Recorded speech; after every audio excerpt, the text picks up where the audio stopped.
Point of time पर मुझे ये समझ नहीं आता कि रिवाइज कैसे करना है, तो मैं 1 मिनट लूंगा, उस पर आपसे डिस्कस करूंगा।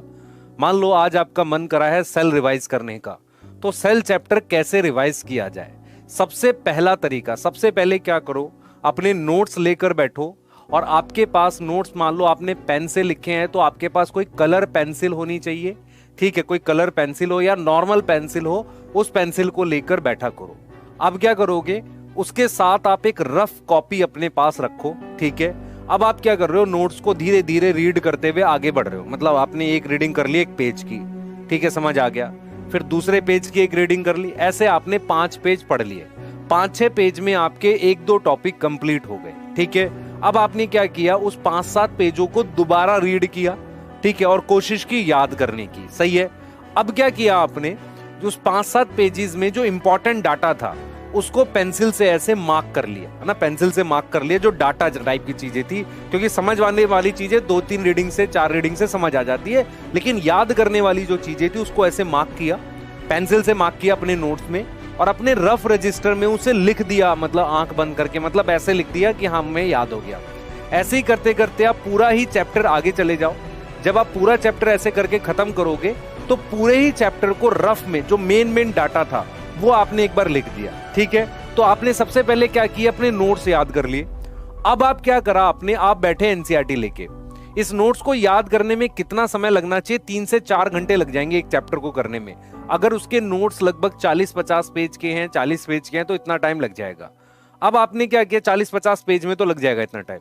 उसके बाद अब आप एनसीईआरटी लेकर बैठे, आपने 1 से 1.5 घंटे में एनसीईआरटी उस चैप्टर की आराम आराम से रीडिंग करी, फिर आधे घंटे में एक फास्ट रीडिंग करी, और आपने वो मेन पॉइंट्स, अगर नोट्स में कोई नहीं है वो मार्क कर लिए, या मेन पॉइंट्स को मार्क करके आपने एनसीईआरटी की रीडिंग कर ली।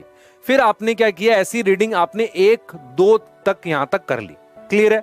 उसके बाद क्या किया आपने, उसके बाद आपने उस चैप्टर का डोपा उठाया और आपने उसको 1 घंटे में सॉल्व कर लिया। डोपा क्या था, जो कंबाइन करके मैंने चैप्टर वाइज दिया हुआ है उसको उठाया और आपने कर लिया।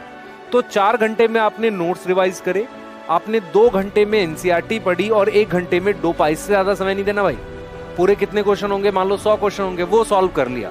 डोपा के साथ आपके पास वर्कशीट होगी, उसको भी सॉल्व कर ली, ठीक है।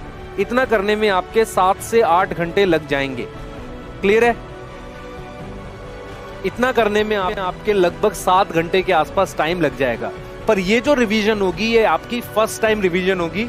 उसके बाद आपने जब भी रिवाइज करना है, अपने नोट्स की एक रीडिंग करनी है, अपने नोट्स की सिर्फ एक रीडिंग करनी है और उसको याद करने की कोशिश करनी है, और रफ में गंदा गंदा ही सही वो मेन डाटा दोबारा से लिख लेना है, क्योंकि आपने एक बार पेंसिल से मार्क तो कर लिया उस डाटे को, फिर से उसको लिख कर देख लेना है। तो उसमें आपको रिवाइज करने में नोट्स को कितना टाइम लगा करेगा, सर हमें लग जाएगा लगभग 1-1.25 घंटे में हो जाया करेगा।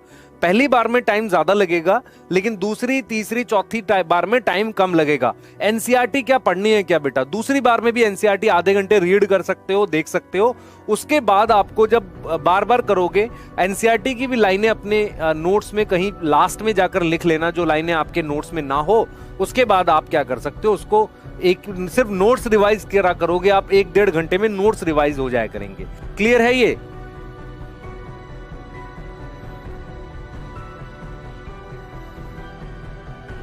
समझ आया बेटा?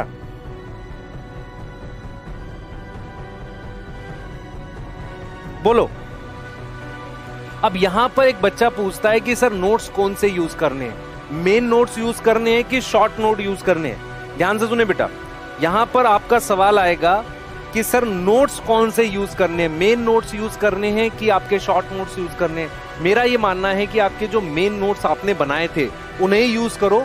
शॉर्ट नोट्स क्या होता है बेटा, शॉर्ट नोट्स कहां ज्यादा हेल्प करेंगे, जब आपके मेन नोट्स आपको अच्छे से याद हो जाएंगे ना, तो शॉर्ट नोट्स बस देखने भर से 10-15 मिनट में जल्दी जल्दी रिवाइज करने के लिए होते हैं। तो शॉर्ट नोट्स हेल्प करते हैं लास्ट में, उसको लिख कर रिवाइज करना है। लेकिन मेन नोट्स जो होते हैं उसमें लाइनें होती हैं, तो जब आप वो लाइनें बार बार पढ़ोगे ना और आंख बंद करोगे, वो पेज दिखा करेगा। एग्जाम तक आपने अपने मेन नोट्स कम से कम 10 से 15 बार रिवाइज किए होने चाहिए। मैं बार बार बोल रहा हूं, कम से कम 10 से 15 बार। पहली बार में 4.5-5 घंटे तक लग सकते हैं, उसके बाद उसमें 1.5-2 घंटा लगा करेगा। और जब आप एग्जाम के पास पहुंच जाओगे, एग्जाम के पास मतलब नीट आने वाला होगा, तब आप क्या करोगे, 15 मिनट में पूरे चैप्टर के नोट्स पेज पलट के भी रिवाइज कर पाओगे। और कोई चीज भूल रहे होगे तो जल्दी जल्दी उसे स्क्रिबल कर लेना, स्क्रिबल मतलब गंदी राइटिंग में लिख लेना। क्लियर है? एक कह रहा है सर 8 घंटे बायो पढ़ेंगे, क्या तू सिर्फ एक ही दिन कर? मैं भाई आज बायो का रिवाइज कर रहा है चैप्टर, कल किसी और का कर रहा होगा। सर टाइम कैसे निकाले, करंट सिलेबस के साथ टाइम कैसे निकालेगा? मुझे एक चीज बता, करंट सिलेबस जो है तेरा चल रहा है उसका काम भी करना है। तो आज तूने क्या किए, सिर्फ नोट्स रिवाइज करे किसी तरीके से, 2 घंटे निकाल के आधे नोट्स रिवाइज कर लिए, आधे कल कर ले बेटा। और कोई तरीका नहीं ना तेरे पास, तेरे को कहीं ना कहीं रिवीजन का टाइम निकालना पड़ेगा थोड़ा थोड़ा। ये चीज समझ में आ रही है? कहीं ना कहीं तुझे चीजें रिवाइज भी तो करनी पड़ेंगी, टाइम तुझे निकालना पड़ेगा कहीं ना कहीं। अगर आप में से आप लोगों का अभी भी बैकलॉग होता है तो प्रॉब्लम की बात है। ये चीज समझ में आ रही है बेटा? बोलो, ये चीज क्लियर है? अगर अभी भी आपको फील होता है कि नहीं हमारा बैकलॉग होता है, तो फिर बेटा प्रॉब्लम की बात है। बैकलॉग अभी भी अगर हो रहा है, देखो जिन्होंने लेट ज्वाइन किया उनका अगर बैकलॉग है तो समझ में आ रहा है, लेकिन अगर आपका बैकलॉग करंट पढ़ते हुए हो गया है तो फिर बहुत खतरनाक सिचुएशन है बेटा। आपको उस बैकलॉग को खत्म करने का प्लान लाना पड़ेगा। प्लान क्या है? करंट चलाते रहो, पहले बैकलॉग खत्म करो। रिवीजन तो आप तब कर पाओगे ना जब बैकलॉग क्लियर करोगे।